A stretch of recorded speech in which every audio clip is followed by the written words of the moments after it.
Muy buenos días, amigas y amigos oyentes de Colectivo Burbuja. Os doy la bienvenida a un nuevo programa de Economía Directa. Hoy tenemos con nosotros a Jordi Yatzer. Buenos días, Jordi. Buenos días. A Joséan Paunero. Buenos días, Joséan. Hola, buenos días a todos. Y a Carlos Muñiz. Buenos días. Muy buenos días a todos. Hoy vamos a hablar de las bolsas, especialmente la bolsa de los Estados Unidos, que es la que marca el paso a nivel mundial. Un Dow Jones que ha tocado los 23.000 puntos, un nivel espectacularmente alto. Evidentemente aquí está pasando algo. Tenemos también bolsas fortísimas, no solo la de Estados Unidos, por ejemplo Frankfurt está muy fuerte, Tokio tampoco va mal, tenemos París tampoco va mal, en fin, tenemos multitud de bolsas a lo largo y ancho del mundo que están manifestando unos signos de fortaleza tremendos. Y vamos a interpretar qué quiere decir esto y qué riesgos introduce en la economía. Luego vamos a hablar de la situación en Oriente Medio, especialmente en el Kurdistán, Irán, con ese acuerdo nuclear que se puede romper, qué implicaría esto, que por parte de los Estados Unidos, en fin. Tenemos desde luego una de las zonas neurálgicas a nivel mundial con los mayores yacimientos de petróleo del mundo, que sigue en una situación tremendamente inestable. Y por último hablaremos del Bitcoin y demás monedas virtuales, estas monedas que siguen su ascenso imparable, a pesar de todo lo que ha ocurrido, especialmente lo ocurrido en China, que supuso un varapalo, pero que ha sido momentáneo. Comentaremos también por qué están tan fuertes con un Bitcoin que ha tocado nada menos que los $6.000. Empezamos con el tema de los mercados y Carlos, ¿cómo ves tú la evolución de los mercados financieros, especialmente de la bolsa americana? ¿Tú lo ves ves que son unos niveles que históricamente están justificados? ¿A qué crees que se puede deber y qué riesgos introduce esto desde tu punto de vista en la economía mundial y en la estadounidense? A ver, han hecho el Dow Jones. Primero de todo, vamos a ver dónde estamos, ¿no? Porque es bastante pertinente.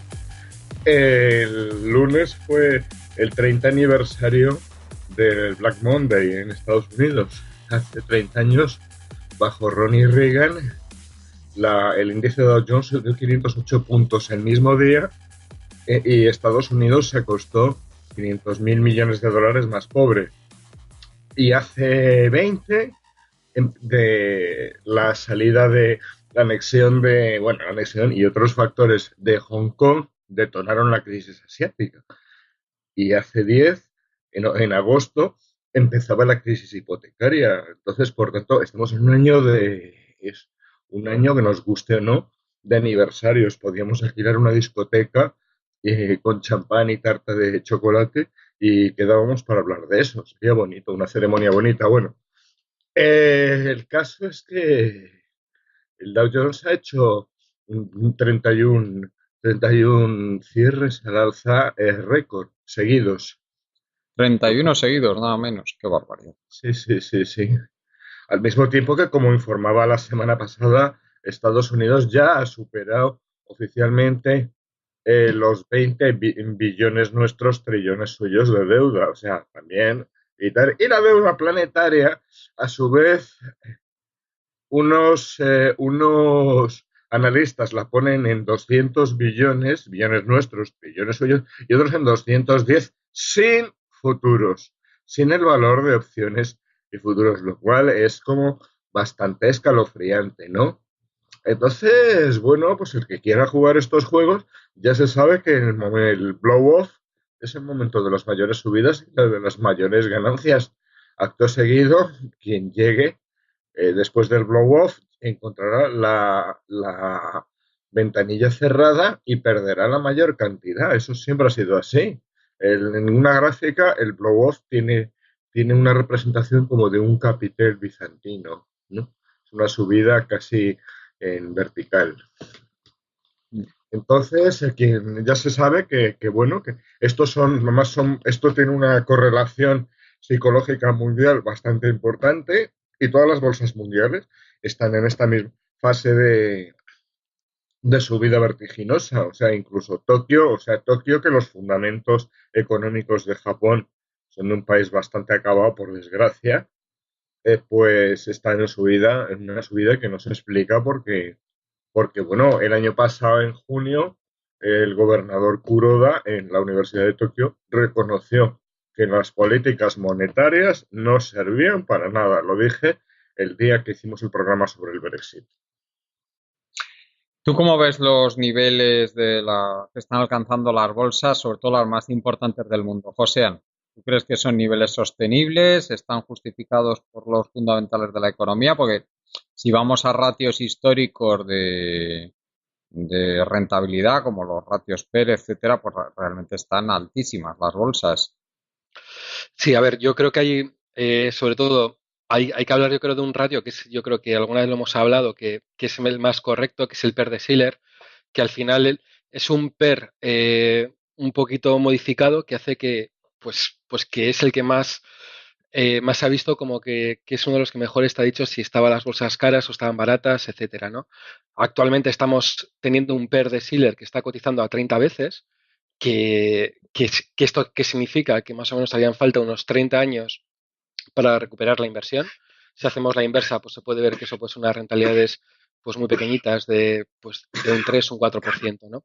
Hay que recordar que en el año 29, cuando estábamos en junio del 29, o sea que estamos ya muy cerquita del famoso crack, andamos en un PER de Shiller de 31 veces, ¿no? Entonces estamos pues ya jugando con relativo fuego, ¿no? En la crisis del 2000, con todo el tema de la burbuja tecnológica, el PER de Shiller alcanzó un máximo histórico de alrededor de unas 42 veces, ¿no? Entonces, ¿a qué me refiero? Pues un poquito lo que se ha comentado, ¿no? Que estamos jugando con fuego. Actualmente las bolsas están muy por encima de sus medias históricas, que se calcula que respecto al PER de Shiller tendría que andar en unas 16, 17 veces para darnos un poco cuenta.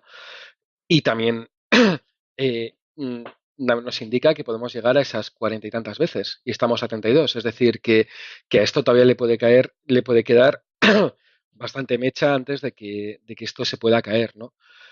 Al inversor que va a hacer una inversión pensando en comprar acciones para los próximos 10, 15, 20 años, entrar ahora yo creo que es de auténticos locos. O sea, no tiene ningún sentido entrar a estos precios. El que quiera especular y el que quiera decir, pues me juego que esto vamos a encontrarnos una situación de 40 veces, 42 veces, pues es momento todavía para poder comprar, ¿no? Pero sobre todo que la gente ande con mucho cuidado y que sepa lo que está jugando. O sea, que si compra unas acciones porque le gustan estas acciones determinadas y dice, ya empieza a bajar y de repente dice, me da igual, me las voy a tener durante los próximos 15 o 20 años, pues que piense que igual dentro de 15 o 20 años pues se encuentra que las tiene, digamos, a los mismos precios, ¿no?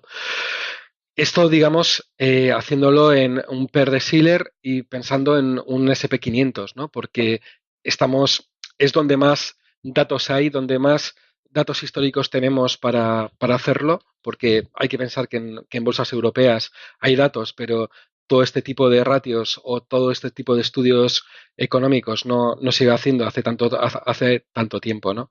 La bolsa española, hoy por hoy podemos decir que está pues bastante más barata que lo que podemos hablar de la americana. Estamos hablando igual de unos ratios de 17, 16 veces con un PER de Shiller, pero a ver, que el que piense que va a comprar bolsa española y que si se derrumba la bolsa americana o se derrumban otras bolsas no nos va a afectar, yo creo pues que yo creo que está bastante equivocado, ¿no? Desde el punto de vista de bolsas, lo que está pasando en Cataluña, pues yo creo que está afectando claramente a la bolsa española y es que estas subidas que están produciéndose en la bolsa alemana o en la bolsa japonesa o en la bolsa norteamericana no está afectando a la bolsa española. Seguimos en ese 10.200 y parece que pues pivotamos entre el 10.000 y el 10.300 dependiendo de las noticias que salen de Cataluña. Y bueno, yo creo que si se despeja el tema catalán, yo creo que la bolsa española puede ser una oportunidad de compra clara respecto al resto de las bolsas, sin decir que sea un chollito entrar a estos precios. Desde luego, mi opinión es que ahora mismo hay un exceso de activos financieros a nivel mundial, que sabéis que esa es mi tesis. Según McKinsey, los últimos datos que yo he sido capaz de encontrar, que son del año 2014, pues estábamos ya cerca de los 300 billones de dólares a nivel mundial, es decir, billones con B de europea, o sea, serían trillones americanos, lo cual quiere decir que estamos prácticamente en 4 veces el PIB mundial. Y para mí eso es lo que básicamente está impulsando hacia abajo tanto los tipos de interés como, como también como también las bolsas hacia arriba como inversión alternativa, la burbuja de vivienda, de precios de vivienda que hay a nivel mundial también, que esto es a nivel mundial, aquí en España todavía ni nos hemos enterado, porque los precios de la vivienda solo han subido un 4%, desde los mínimos que se dieron a principios del año 2016, según los índices pues privados, que a mí me gustan más que los índices públicos. Y luego también tenemos el problema de que todo esto está ocurriendo porque las inversiones alternativas pues no son lo suficientemente atractivas. Pero bueno, ya sabéis que esta es mi hipótesis de trabajo y creo que mientras no se solucione esto, los tipos de interés van a seguir bajísimos, ¿eh? Y y las bolsas ahora mismo son capaces, desde mi punto de vista, de soportar ratios PER mayores de lo que históricamente se han soportado. Por lo tanto, yo no soy capaz de aventurar si estamos cerca de un crash o no debido a esto, ¿eh? En el momento en que suban los tipos de interés, si esta situación empieza a normalizarse dentro de lo que se ha considerado normal a nivel histórico, yo creo que desde luego las bolsas van a estar en un riesgo de crash, pero altísimo, ¿no? Eso también lo digo. Jordi, Sí, sí, un, sí, sí, un perdona. comentario solo de lo que has comentado y para que nos demos cuenta, el anterior subidón que metió el PER de Shiller, que más o menos alcanza el top en el año 99-2000, ¿vale? A la situación que estamos actual de 32 es en el año 97 de la bolsa norteamericana. Es decir, que el que diga que puede haber un crack en cualquier momento, pues puede pasar que haya algo que provoque ese crack, ¿eh? Pero si sigue este modelo, este proceso, le quedarían todavía 2 añitos hasta que pueda tener estas subidas y llegar a ese PER de Shiller de 40 y tantas veces. O sea que Yo de verdad que creo que mientras estén los tipos de interés así, todavía tiene recorrido el tema, ¿eh? Es mi opinión, ¿no? Y me puedo equivocar, pero vamos, es la opinión que tengo. Jordi, adelante. ¿A cuánto estaba el S&P 500 en 2007? En 2007, pues eso habría que mirarlo, ¿no? Ahora, Os lo puedo decir ahora. En 2007 estaba en 14.000, el máximo. Hoy están 23.000, prácticamente el doble. ¿Cómo estaba el Nasdaq? No ya en 2007 y 2008, sino durante la burbuja del año 2000, a 4.600. ¿Cómo está ahora? A 6.100. Dicho todo esto no se explica solo por rentabilidad. Se explica porque hay mucho dinero que se tiene que ir a la bolsa. Repito, se tiene que ir a la bolsa. se tiene que ir. Se tiene que ir a la bolsa. ¿Cuál es la inflación en la zona euro? Sostenida en los últimos 2 años. Alrededor del 1,5, más o menos. Suele mantener en alrededor del 1,5. ¿Cuál es el interés, el interés que ofrecen los bancos por el ahorro a día de hoy? O la deuda pública. Están en cero. Incluso es negativa en algunos lugares.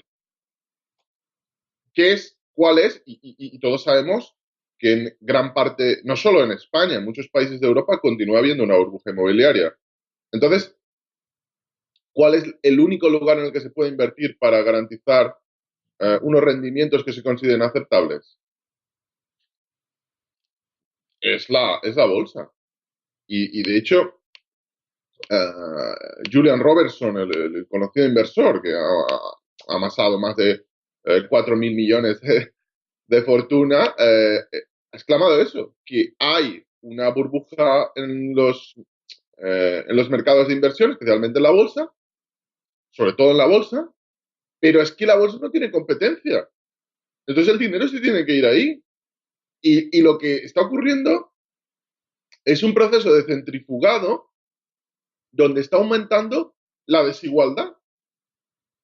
Porque él lo que hace es señalar que se comete una paradoja autocumplida, una profecía autocumplida según la cual este proceso hace que los ricos y las empresas con mayor valoración tengan aún más valoración, porque esto presiona a que gobiernos como los Estados Unidos, para prevenir un crash y para favorecer a sus amigos dentro del sector financiero, bajen los impuestos a las grandes empresas, con lo cual esas cotizaciones tengan algo con que ser respaldadas. Es decir, si esta empresa no tiene tantos beneficios o tiene menos de lo que debería tener para justificar la valoración, pero nosotros ahora le bajamos los impuestos, hay más rango para subir. Con lo cual, la desigualdad continúa aumentando. Yo creo que mientras, en el fondo es una trampa, mientras los tipos de interés estén al 0%, mientras no se corrija la burbuja inmobiliaria, mientras no hay otro lugar en el que poder invertir, ocurre exactamente lo que has comentado, Juan Carlos. Hay mucho dinero flotando en el mundo buscando rentabilidad y no hay prácticamente rentabilidad.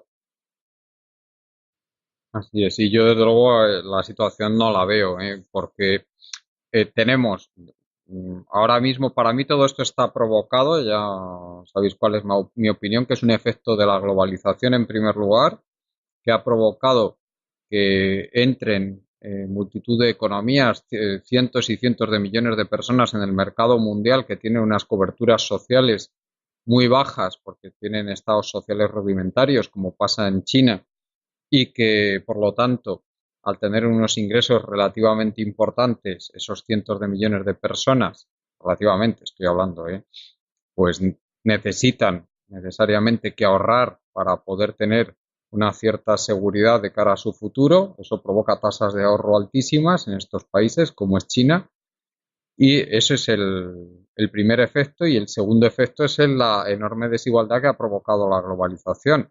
Ese aumento de la desigualdad hace que los ingresos se desplacen hacia la población que tiene una una mayor capacidad financiera, que por lo tanto es una población que tiene tasas de ahorro mucho mayores. Es decir, que ahí es otro factor muy importante que ha provocado un incremento del ahorro a nivel mundial. Yo ahí soy de la corriente de Bernanke. Bernanke fue el primero que defendió la existencia de este savings glut, como lo llamaba él, y que, y que para mí es la fuerza fundamental que hay detrás de todo el proceso de incremento brutal de los activos financieros a nivel mundial. El otro factor menos importante para mí es la acción de los bancos centrales. ¿Sí? Eso también hay que decirlo, tiene su punto, o sea, ha echado aún más gasolina al fuego, pero yo no creo que sea la gente fundamental que está detrás de todo esto, porque si se ve el incremento de balances de los bancos centrales a nivel mundial, pues es mucho menor que el incremento de activos financieros a nivel mundial. El grueso de o sea, ese es un 10% como mucho de lo que se está viendo de los activos financieros a nivel mundial. O sea que no son los bancos centrales los que están provocando esto. En todo caso, es un factor más que está contribuyendo y no el mayor de ellos. Carlos, no sé si quieres añadir algo más sobre Sí, esto. sí, vamos a ver. Cuando empezó la crisis, la última, de la que dicen que hemos salido, pero en verdad no hemos salido, en la calle, hablo de la calle, las bolsas sí han salido. Eh, Sarkozy salió a la palestra, habló de ahora ha hecho un año, salió Sarkozy a la palestra diciendo que había que refundar el capitalismo y bla, bla, bla, bla, bla, bla, bla, ¿no? Entonces, bueno, ¿qué se hizo? Poner a los tipos a cero y nada más, ¿no? Porque en verdad no hay nada que hacer. No se puede hacer otra cosa más que seguir con esta historia. No. ¿Y esto por qué es? Porque, bueno, hay tres tipos, como todos sabemos, hay tres tipos de dinero. El oro, el dinero representativo y el dinero fiduciario. ¿Sí? ¿Y cuál es la característica del dinero fiduciario? El dinero fiduciario, que es el que tenemos nosotros, que cuando se nos deteriora un billete, vamos al banco central, al banco que emite, y pedimos que nos lo cambie, pero no nos lo cambia por oro, ni por un trocito chiquitín de barril de petróleo, no, nos lo cambia por otro trozo de otro papelito que está recién impreso y flamante.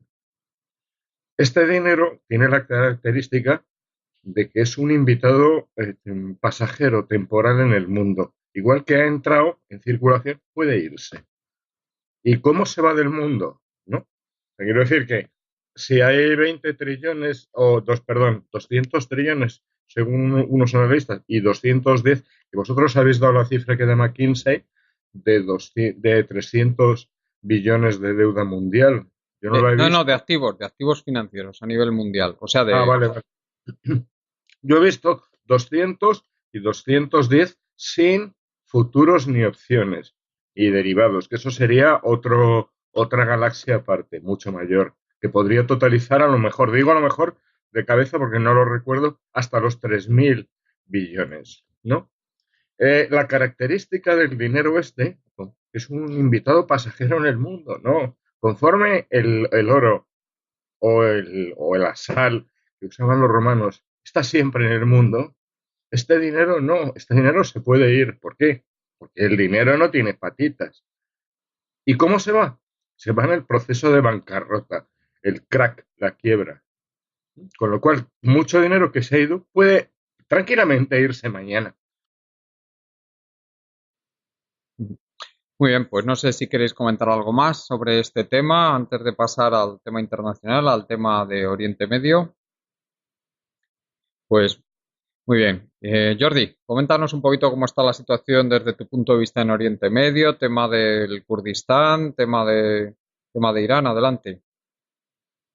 Bueno, el mayor problema que está viviendo ahora la región, justo en este instante, es que toda la zona, las zonas kurdas disputadas con la parte árabe de Irak, porque hay una zona, la zona de Kirkuk y alrededores, son provincias que son muy importantes, especialmente por las infraestructuras que hay en el petróleo y algunas partes de ellas por el petróleo en sí, y que son de estrategia, son estratégicamente muy importantes también para la conexión de Irán con el Mediterráneo. Ya comentamos en Siria que bueno, Siria era clave para Irán, para el acceso al Mediterráneo, para acceso a su aliado en el Líbano, ¿no?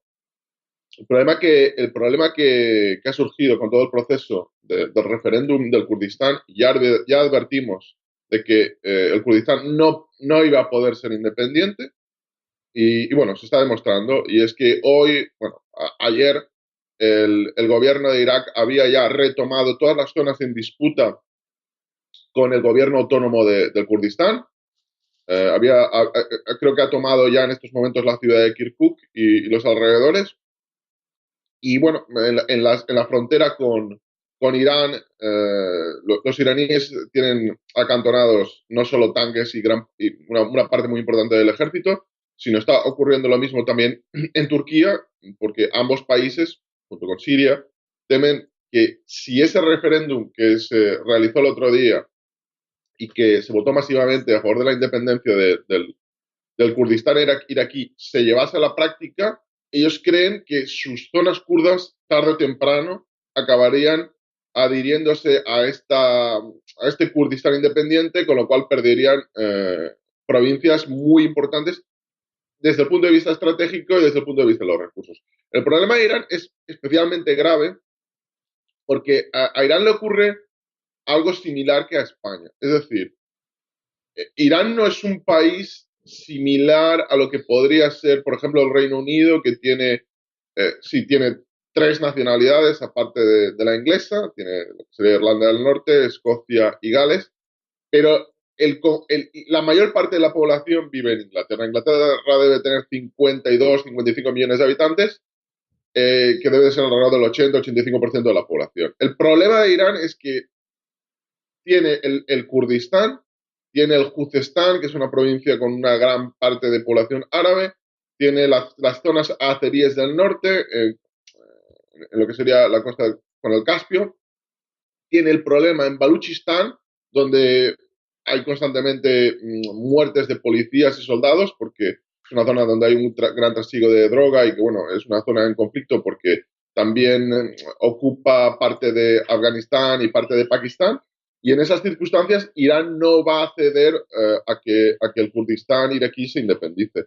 En estos momentos, toda la información que apuntan los medios es que Irán ya ha enviado milicias chiíes tanto de Irak como de Afganistán para que se acabase derrotando a los kurdos, y eso ya ha sido conseguido en las zonas en disputa. En estos momentos, los dirigentes kurdos ya no se atreven a declarar la independencia y, bueno, al menos a intentar llevarla a la práctica, y lo que era el optimismo de todos los políticos kurdos en estos momentos, por la información que nos está llegando no solo de medios españoles como La Vanguardia, sino también de medios internacionales como Counterpunch, están llegando a mínimos, ¿no? Es una situación muy complicada porque Turquía le ocurre lo mismo que a Irán. Tampoco desea un Kurdistán independiente, con lo cual podríamos ver si no acaban cediendo los kurdos, que yo creo que van a ceder, porque ha sido una derrota muy importante,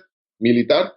Si no acaban cediendo, yo estoy convencido que habrá una fuerza múltiple apoyada por estas cuatro potencias, Irak, Irán, Siria y Turquía, que de una forma u otra lo que harán es invadir por completo el Kurdistán iraquí. Carlos, ¿cómo ves tú la situación? La ves como la ve Jordi en Oriente Medio? ¿Qué otros peligros ves? ¿A qué crees que se debe la actitud de la administración Trump? Adelante. No conozco la actitud de la administración Trump, pero sí sé que nadie actualmente, ninguno de los países en la zona, quiere un Kurdistán independiente, porque si hubiera un Kurdistán independiente sería una fuerza desestabilizadora en una zona que está ya muy castigada. Entonces, Irán obviamente no quiere y tal. Irán ahora mismo es la mayor potencia militar de la zona, toda vez que Irak ha sufrido la invasión y bueno, la guerra con los radicales islámicos estos últimos años. Turquía, que no se sabe muy bien, pero que tampoco quieren un Estado. Si surgiera un Kurdistán, evidentemente habría una guerra de las potencias para pararlos. Así como si Irán finalmente impusiera sus condiciones y crease lo que los iraníes quieren, que es un gran corredor hasta el Mediterráneo, seguro que iban a tener una guerra con Arabia Saudita. Entonces, lo que no sé hasta qué punto son fiables las informaciones que llegan de la zona, ¿eh? Porque hay cosas que se ven contradictorias. Joséan, adelante.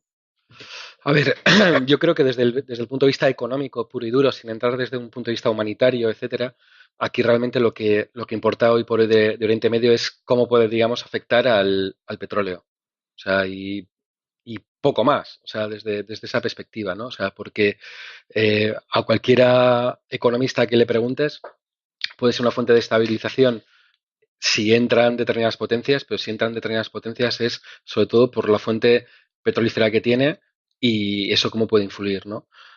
Hoy por hoy el petróleo está en un entorno al final entre los 45, 55, incluso 60. Sí, Mientras, está rozando los $60. Está ahí que yo sí, creo que va a ser un hito, el día que rompa los $60. sí, es decir, que mientras eso más o menos se tenga controlado y que no afecta a la economía en general, yo creo que, pues bueno, se está dejando más o menos llegar, que no pase demasiado, ¿no? El tema es cuando realmente el petróleo empiece a ver que hay esa subida más o menos importante, que en vez de irse a los $60, se vaya a los $80, que eso afecte a una subida de precios, que afecte a que tenga que haber subidas de tipos de interés, que afecte a todo el tinglado que antes hemos estado hablando de las bolsas, de la economía en general, es cuando yo creo que este conflicto será realmente importante y es cuando yo creo que será realmente peligroso.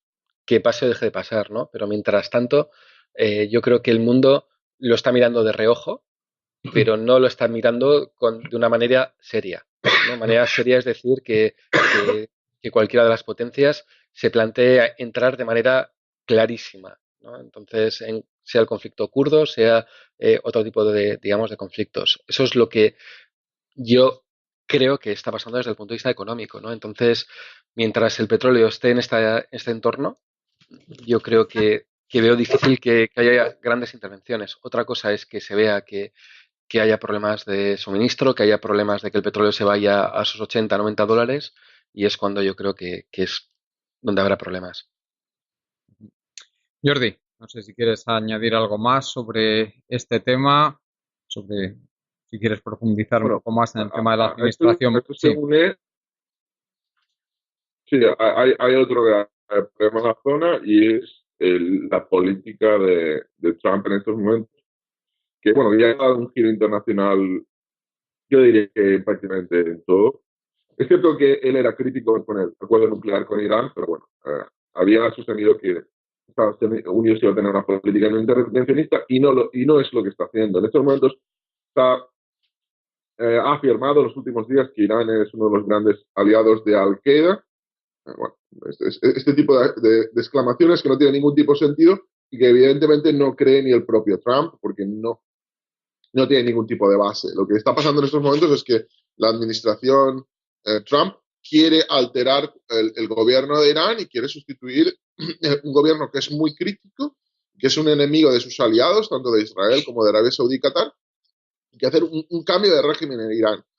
Y quiere utilizar el acuerdo nuclear como palanca para hacerlo, rompiendo lo que había, bueno, el acuerdo que había firmado Obama.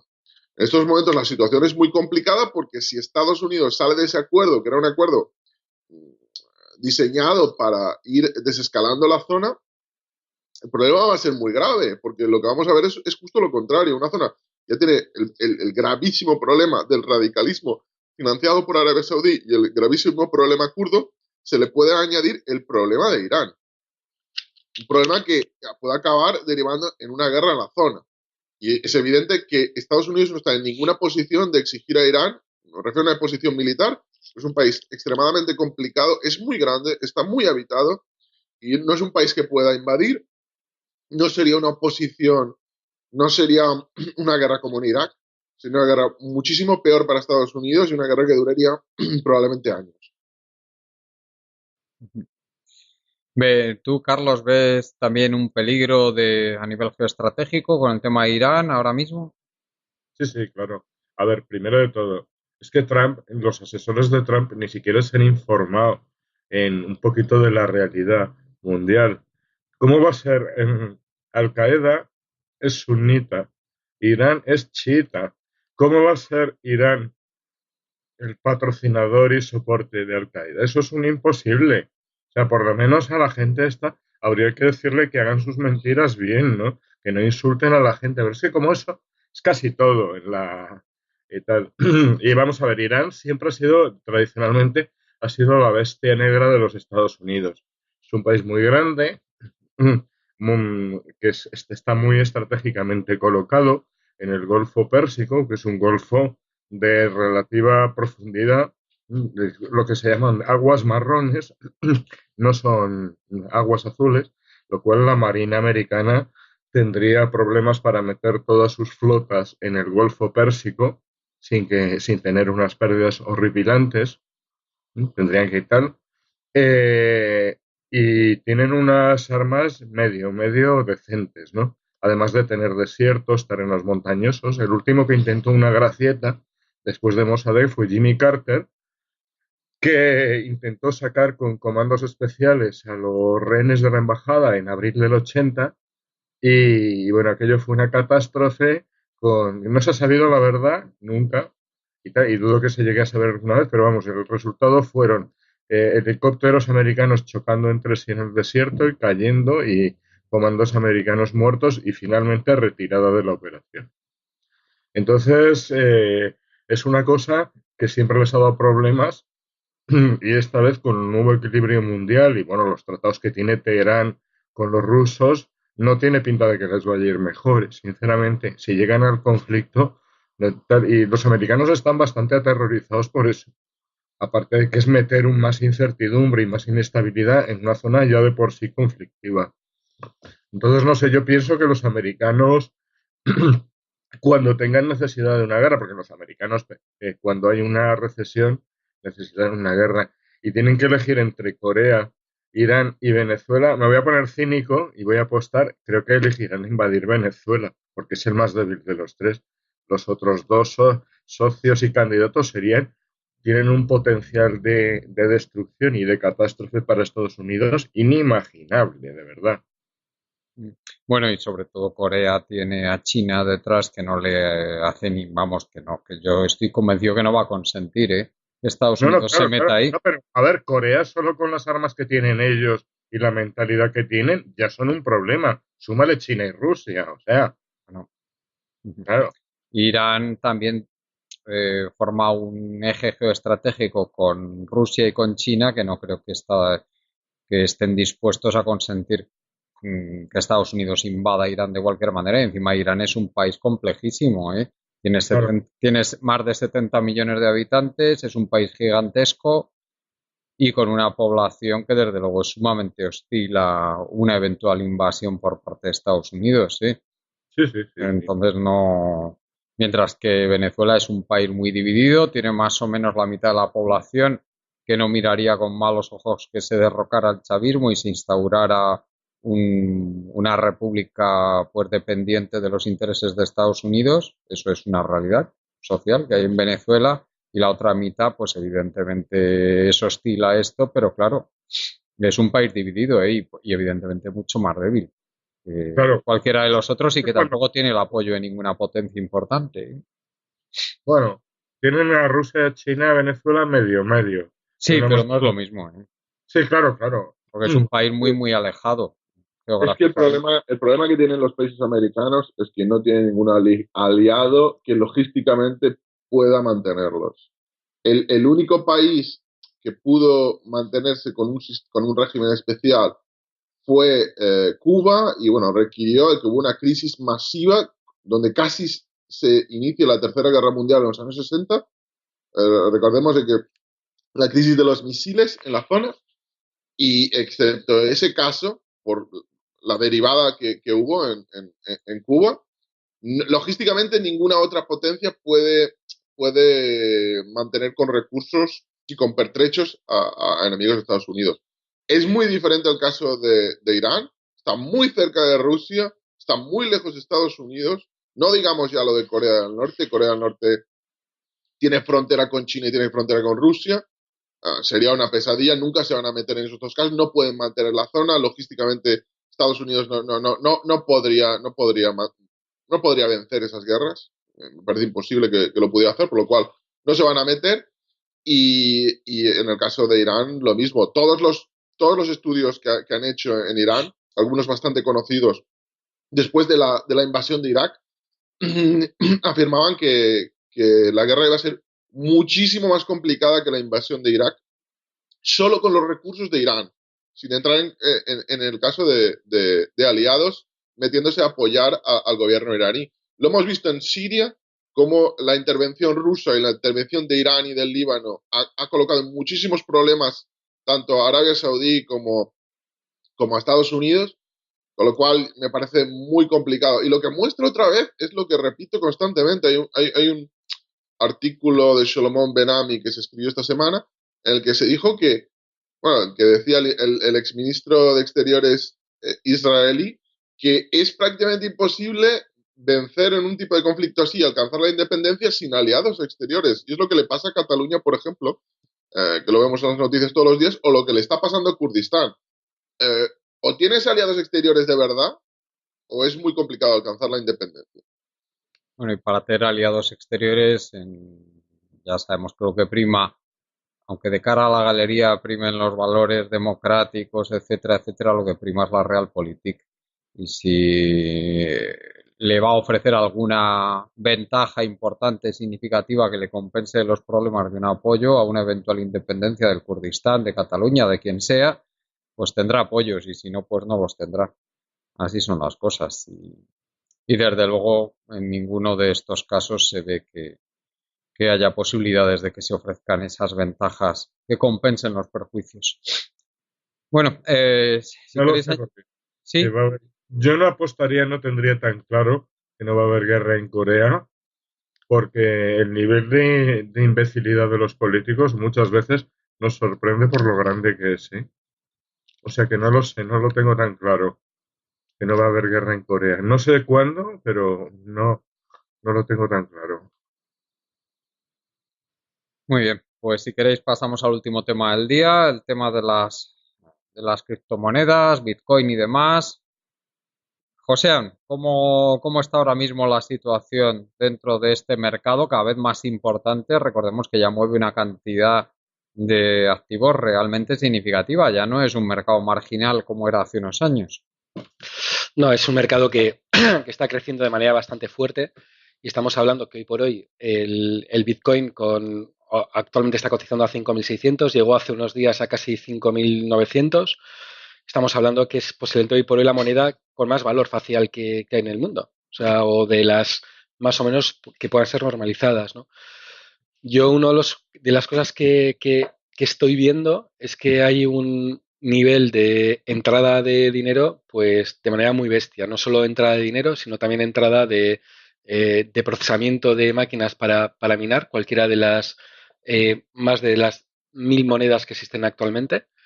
Y el proceso sigue continuando, ¿no? O sea, realmente estamos hablando de monedas que pivotan y que es muy normal que diariamente puedan subir y bajar 5 o 10% de manera más o menos continuada, pero bueno, que hay una de las cosas que yo lo sacaba un poquito a colación, era que porque creo que van a seguir subiendo, ¿no? O sea, y intentar un poco explicar por qué creo que se va a producir se va a producir esa subida, ¿no? Y esa subida se produce porque es que todavía faltan mucha gente que entre a estas monedas, es decir, que el sistema financiero tal cual apenas lo está utilizando de momento, es decir, que falta el JP Morgan de turno, que faltan los grandes bancos que den las posibilidades de inversión al final, al finalista, es decir, que de momento no están entrando. Y luego hay una de las cosas que yo creo que es fundamental en este mercado para que eh, siga subiendo, y es un detalle muy chorra, y es que tú, imagínate, has decidido invertir en Ethereum hace un año y has invertido 10.000 euros, por ejemplo. Pues hoy puedes tener pues 40.000 o 50.000 euros en dinero, ¿vale? O posibilidad de convertirlo en dinero. La realidad es que convertir esos 50.000 euros en dinero en España o en cualquier más o menos economía no es nada fácil. Es decir, que si tú tienes esa cantidad de dinero, tú puedes tener alguna tarjeta de crédito, como puede ser que te dé Sapo, te puede dar, etcétera, que puedas sacar algo de dinero en el cajero automático, pero realmente no vas a poder utilizar esos, imagínate, 50.000 euros que he puesto del ejemplo para comprarte un coche, si quieres comprarte un coche, comprarte una casa, imposible. O sea, hay un programa fiscal más o menos potente de cómo declarar todo este tipo de cosas, y que la realidad es que tampoco puedes sacar 50.000 euros así como así, ¿no? Es decir, que todo esto hace que esa persona que tiene esos 50.000 euros en moneditas virtuales, digamos, pues no le quede más remedio que seguir invirtiendo y seguir haciendo que esta pequeña burbuja que empieza a ser, y que dentro de tiempo yo creo que va a ser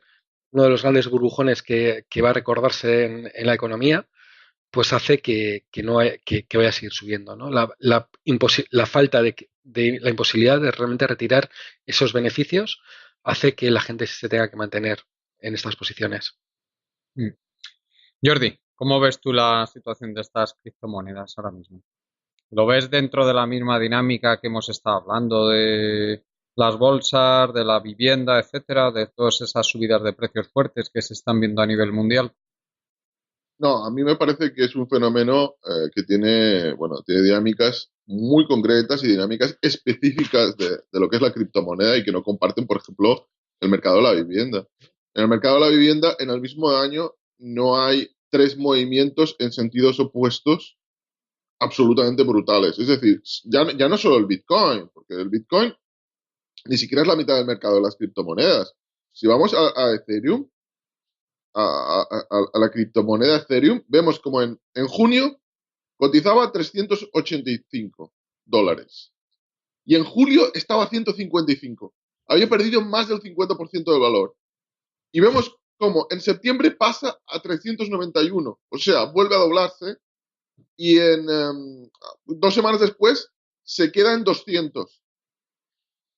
Es decir, una moneda que en 3 meses pierde el 50% del valor, luego se dobla, luego lo vuelve a perder el 50%, luego vuelve a doblarse.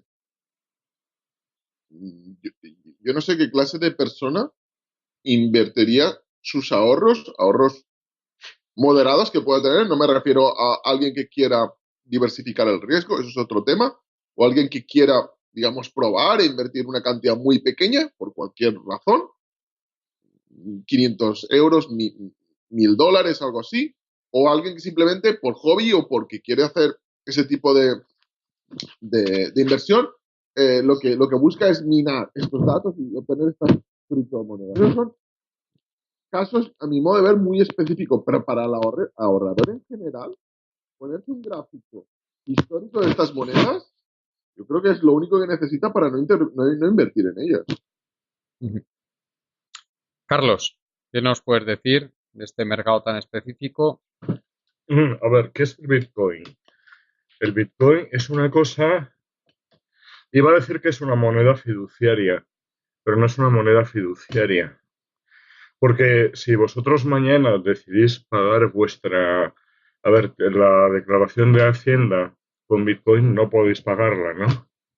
Por tanto, es un poder del Estado decir que es una moneda que tiene un valor plenamente liberatorio y que otro no, ¿no? Si el Estado mañana dice que canicas de hierro de 1 centímetro son dinero, vosotros con eso podéis pagar vuestra deuda fiscal. Sin embargo, el Bitcoin no. El Bitcoin es una cosa, iba a llamarlo una moneda, pero es que no me atrevo a ir tan allá.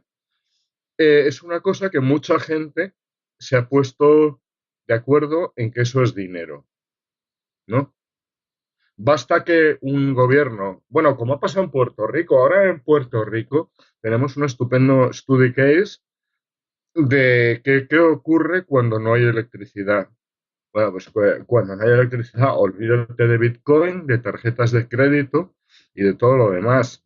Solo se acepta oro, plata y dinero cash, ¿no? Porque, como sabemos, ahora mismo en Puerto Rico ha habido 2 huracanes seguidos y la isla ha quedado plenamente devastada, ¿no? Que bueno, eso...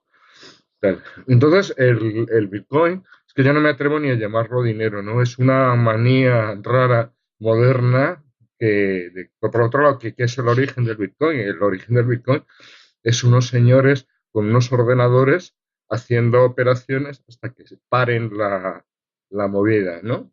Entonces yo no me atrevo ni a llamarlo una moneda. Y desde luego no creo que haya muchos multimillonarios atesorando bitcoins para la previsión de una catástrofe mundial. Porque como ya digo, el caso de estudio de Puerto Rico es bastante desalentador. Quien tenía bitcoins pues se los ha podido guardar para mejor ocasión, pero no para usarlos esta vez. No, no creo que... A mí personalmente el bitcoin no me gusta y bueno, pues creo que quien le guste el Bitcoin a lo mejor se debería informar un poco más sobre el dinero, su historia y la naturaleza. Pero no le veo ventajas. Conforme a los diamantes, al oro, a la plata, el platino, sí, el Bitcoin creo que son todo desventajas. En una situación límite, obviamente. A ver, por ejemplo, una situación límite, imagínate, vives en Venezuela, Ah. vendes absolutamente todo lo que tienes que vender, por ejemplo, y tienes que salir del país pitando Sí. y tienes los bancos intervenidos por el gobierno, Sí. tienes que solo puedes sacar $10.000 en el vuelo Sí. y tienes, imagínate, $2 millones. Sí. Es que no tienes tantas alternativas como utilizar un cambio a través de utilizar el blockchain, utilizar pues cualquiera de estas monedas para salir del país, llevar una contraseña, llevar un Sí, USB sí. A ver, y fin. es que la gente que dice esto ha estudiado poca historia. Es No digo situación ya. límite, ¿eh? También, ¿eh? No, O sea, sí, sí, sí, sí. Y yo te digo, sí, que tienes una alternativa. Te doy mi reloj, el reloj de pulsera que llevo en este momento, si me dices cuál es. Me parece que te vas a quedar con el reloj. Creo que sí. A ver, José, dímelo. Alternativa. Nos lo vas a tener que decir tú, Carlos. Sí, sí, sí, coméntanos, Carlos. ¿Te das por vencido? Me doy por vencido, por Yo supuesto. también, ¿eh? Jordi, ¿quieres jugar? Me parece, Jordi, me parece que Jordi se da por vencido también. con diamantes. Ah, con diamantes, Con sí, sí. diamantes te los tragas, los llevas dentro del cuerpo. ¿Qué problema hay? ¿Qué problema hay? Ninguno. Yo prefiero llevar diamantes a llevar bitcoins. A ver, sí, de acuerdo. O sea, habrá gente que prefiera llevar diamantes, otros que prefieran llevar, digamos, bitcoins. Mm, Y yo creo que va por ahí, ¿eh? O sea, ya. posiblemente, o sea, pero yo creo eh, que, primero, es una realidad. Estamos hablando de algo que la capitalización que tiene actualmente empieza a ser cantidades importantes, Mm. que posiblemente también en cualquier momento el que está jugando a esto, porque yo creo que hablar de juego creo que es correcto, tiene que saber a lo que está jugando. Está jugando posiblemente a un doble o nada en muchas monedas o en muchas cosas, porque al final hay gente que está comprando monedas sin saber qué hay detrás, ni desde la perspectiva técnica, ni desde ningún tipo de perspectivas. Que hay una necesidad por parte de que exista algo parecido. Yo creo que es claro que hay esa necesidad de que exista algo. Es más, empieza a haber gobiernos, como puede ser el ruso, que están empezando a pensar en crear su moneda virtual. ¿Para qué? Para que haya esas escapadas o esa gente que directamente dice, pues prefiero tener el dinero en moneros o en bitcoins y los gobiernos, como hay algunos gobiernos como ven que no pueden contra eso, pues deciden unirse, ¿no? Entonces, es algo que yo creo que menospreciarlo o pensar que esto va a dejar de existir, yo creo que no es correcto. O sea, cuando empieza a haber incluso bancos más o menos potentes que están empezando a ver que pues las ventajas que tiene desde el punto de vista de poder hacer transferencias de una manera a otra sin más, ¿no? Eh, Tú antes has comentado, es decir, no vas a poder pagar impuestos, pero tú imagínate el fregado que puede ser para un Estado que una empresa decida pagar a sus trabajadores en bitcoins y que no tenga forma de pedir información regulatoria y que pueda con eso poder que ese trabajador pague sus impuestos. Uf, o sea, lo que hay detrás es tan potente lo que puede ocasionar que yo creo que es muy complicado y yo creo que saber hacia dónde puede llegar esto dentro de los próximos 5 o 10 años, yo creo que sería aventurarse de manera bestia. A Y de ver, verdad, Pero, José, hay varios peligros bueno, que flotan sobre el Bitcoin. El primero, eh, ¿quién defiende el Bitcoin si sufre un ataque? Porque nosotros sabemos quién va a defender al euro o al dólar. ¿Quién va a defender al Bitcoin? pero un ataque, a qué te refieres un ataque? Es A decir, que si de hay un repente ataque valga. especulativo de hundir el Bitcoin, cualquier país quiere hundir, no sé, un 50%. Vimos cómo el Bitcoin se hundió simplemente porque China bueno, se rumoreó que podía prohibir el intercambio de Bitcoins o poner dificultades a ello. Eso hace que la cotización se hunda al 50%. Es decir, ¿quién defiende ese tipo de circunstancias? ¿Quién defiende? Porque nosotros sabemos que una moneda, si pierde mucho valor, los bancos centrales de cada país o de cada zona con ese tipo de moneda lo va a defender. ¿Quién va a defender al Bitcoin? En principio nadie. O sea, en principio nadie va a defender al Bitcoin. Puede defender Vale, algo el que tenga una cantidad importante, pero en principio nadie. O sea, en vale, principio es una cuestión de oferta y demanda. O sea, un mercado, y por hoy es un mercado especulativo puro y duro, ¿eh? O sea, que la base de poder tú mandar monedas o hacer intercambio digital existe, pero hoy por hoy es un mercado especulativo puro y duro. Eso, vale. Luego tenemos otro problema, y es que si sumamos todas las criptomonedas, que dan unos bandazos espectaculares, el market cap de todas ellas sumadas está por debajo de 200.000 millones de dólares. Eso en comparación al dinero que flota por el mundo, todas las monedas sumadas. Un 1%. Perdón, un 1 por 1000. Por Un 1000. 1 por 1000. Entonces, es que es nada. Es decir, estamos, ya no entremos ni en otro tipo de ahorro líquido, bueno, algún tipo de inversión bastante líquida como pueden ser las acciones. Es que lo del Bitcoin es un mercado muy, muy, muy, muy, muy pequeño. No solo Bitcoin, me refiero a todas sumadas.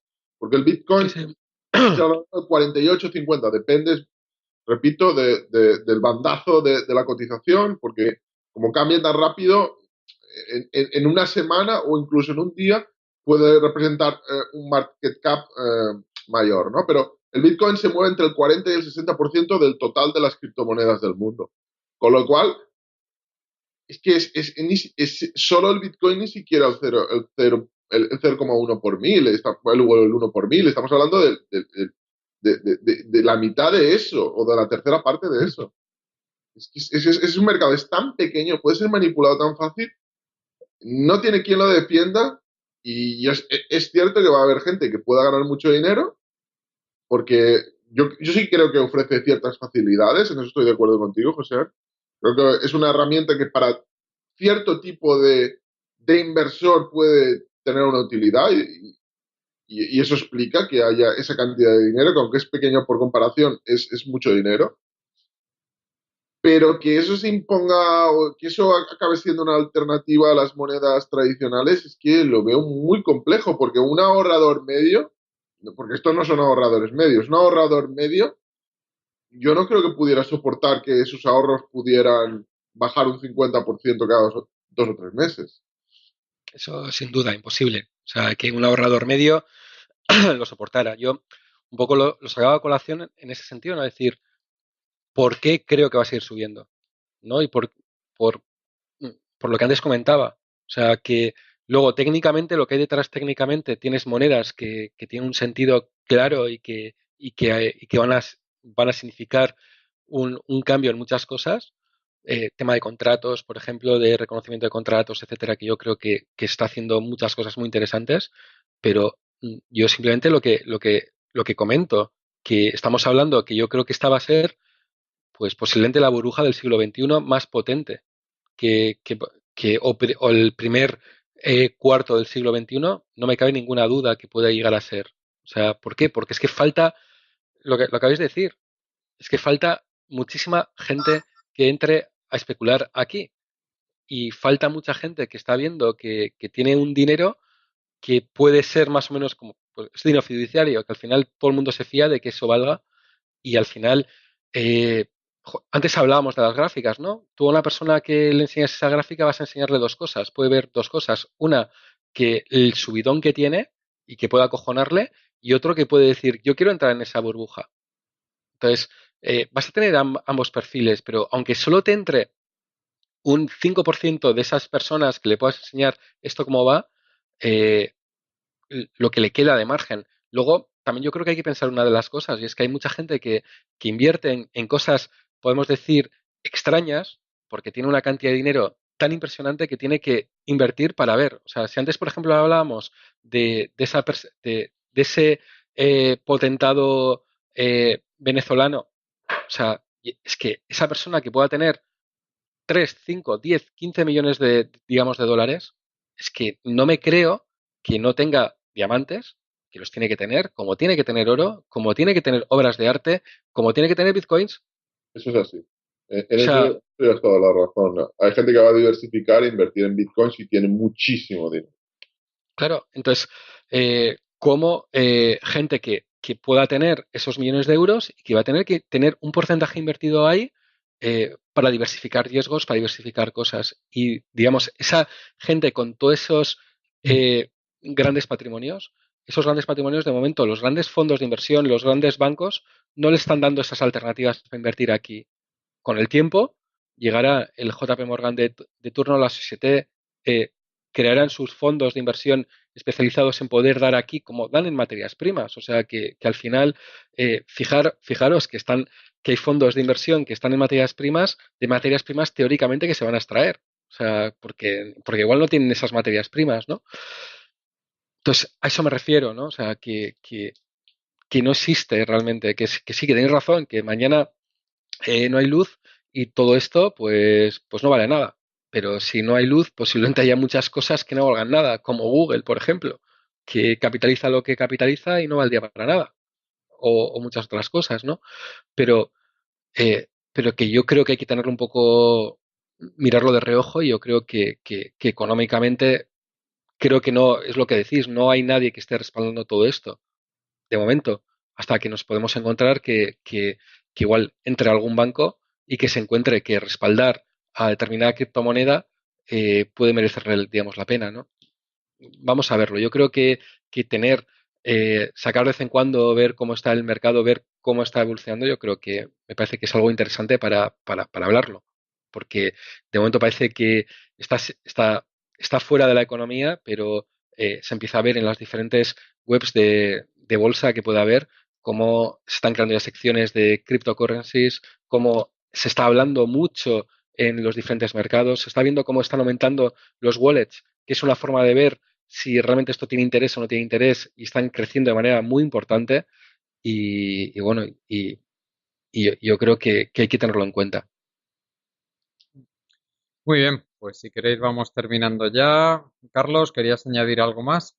Vamos a ver, yo no estoy muy de acuerdo con lo que has dicho de los muy millonarios, porque una característica que tienen los muy millonarios es que les gusta tocar su producto, contar su dinero.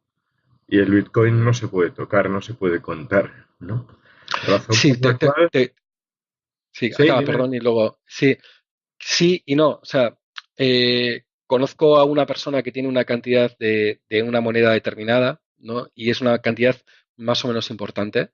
Sí. Y cuando él te dice que le mola ver cómo su wallet aparece en el top 100 de los más ricos de esa moneda, es cuando empiezas a decir, espera, hay gente que compra en arte porque le gusta saber qué puede tocar ese arte, pero también hay gente que tiene porque le gusta que sepan que él es el que tiene más monedas, o el que tiene el poder de esa moneda, etcétera. Perdona, sigue, continúa. Luego hay otra cosa, que Greenspan, que era zorro viejo, sigue siéndolo, muy viejito, 90 y pico años, es que había escrito un opúsculo a favor del oro en los años 60 y que conoce las finanzas pues bastante mejor que el 99,99 de los mortales. Dijo una frase que merece ser puesta en letras de oro encima de cada pórtico y de cada portal. En finanzas no hay nuevos mundos, hay viejos errores. Entonces, no sé, a mí sigue sin gustarme el Bitcoin, pero bueno, respeto a quien tenga una opinión distinta. Yo simplemente estoy diciendo que yo creo que va a ser la mayor burbuja que vamos a tener. Cuando digo burbuja, estoy diciendo muchas cosas, ¿eh? O sea, Te capto, que estallará, entre otras cosas, en su momento. Sí. Muy bien, pues Jordi, ¿quieres comentar algo más antes de acabar? No, nada más. Muchas gracias. Pues gracias, Jordi. Carlos, Gracias por invitarme. Gracias. José, si quieres añadir algo más, y si no, nada, gracias. ¿Dónde te podemos seguir? Sí, gracias a todos por escucharnos, y bueno, los comentarios son siempre bienvenidos, y bueno, y a través de, o bien de mi web, paune.com, o si no en Facebook, que también es interesante. Muy bien. Yo también, muchas gracias a toda la gente que nos escucha, a la compañera Marta Luengo, al compañero Juan Martínez, y sin más nos despedimos por hoy. Os recordamos nuestra página web colectivoburbuja.org. Hasta el próximo día.